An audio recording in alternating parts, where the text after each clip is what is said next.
It shouldn't come as a surprise to anyone that Tai Shan is actually now returning to the People's Republic of China.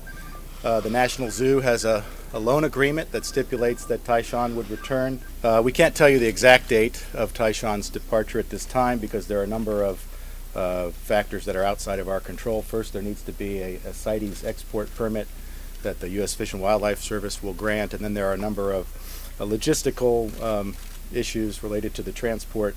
We do anticipate sometime probably in late January, February timeframe.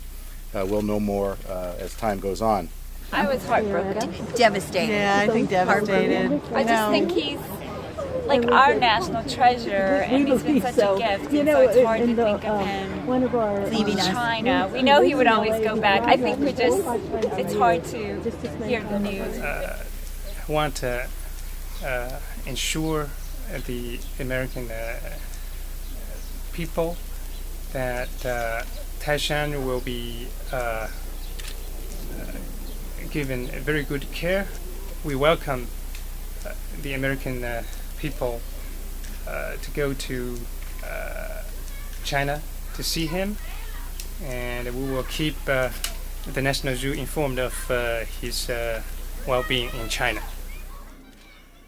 It's a very difficult time for us because as zookeepers we're very attached to him. We've watched his every movement. We've watched him grow and develop into this charismatic character, and now it's time to say goodbye. So it's going to be hard for him to be so far because here we have camps 24/7, Which we watch. So I think that'll be the big adjustment. Because most animals don't have a cam on them through their entire period of growing up, and so to see that, maturation get up in the middle of the and night everything and was see. just so special. And I think that's what's like being, with him. Right. Yes, all the time. All the time. And I think National Zoo is unique in their camp system is their sound. And hearing his little squeaks and squeals when he was little, I think that's what first grabbed me. You didn't even know they made that little sound. The fact is, we still have two wonderful pandas that are here, and we think that the public will continue to come and to see them. We have hopes that there will be another cub in the future as well. It's a fickle sort of a thing every year. We cross our fingers and hope that perhaps another cub will come. We need to begin a dialogue with the Chinese in the spring, and the decision making on the fate of the pandas will rely on a lot of factors, but really what's best for the panda breeding program, what's best for the conservation of pandas. I'm very optimistic that pandas will be at the National Zoo for as far as the eye can see. I think we have a special relationship amongst all of the panda holding institutions in the world, and not going back to 1972. And so I believe that both the Chinese and their U.S. counterparts understand the symbolic nature of the pandas as ambassadors and representing our relationships, which are very, very strong.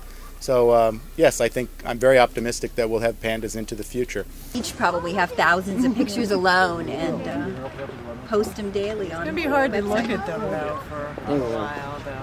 I think there's going to be a memorial shrine. Yeah. Well, he won't be gone.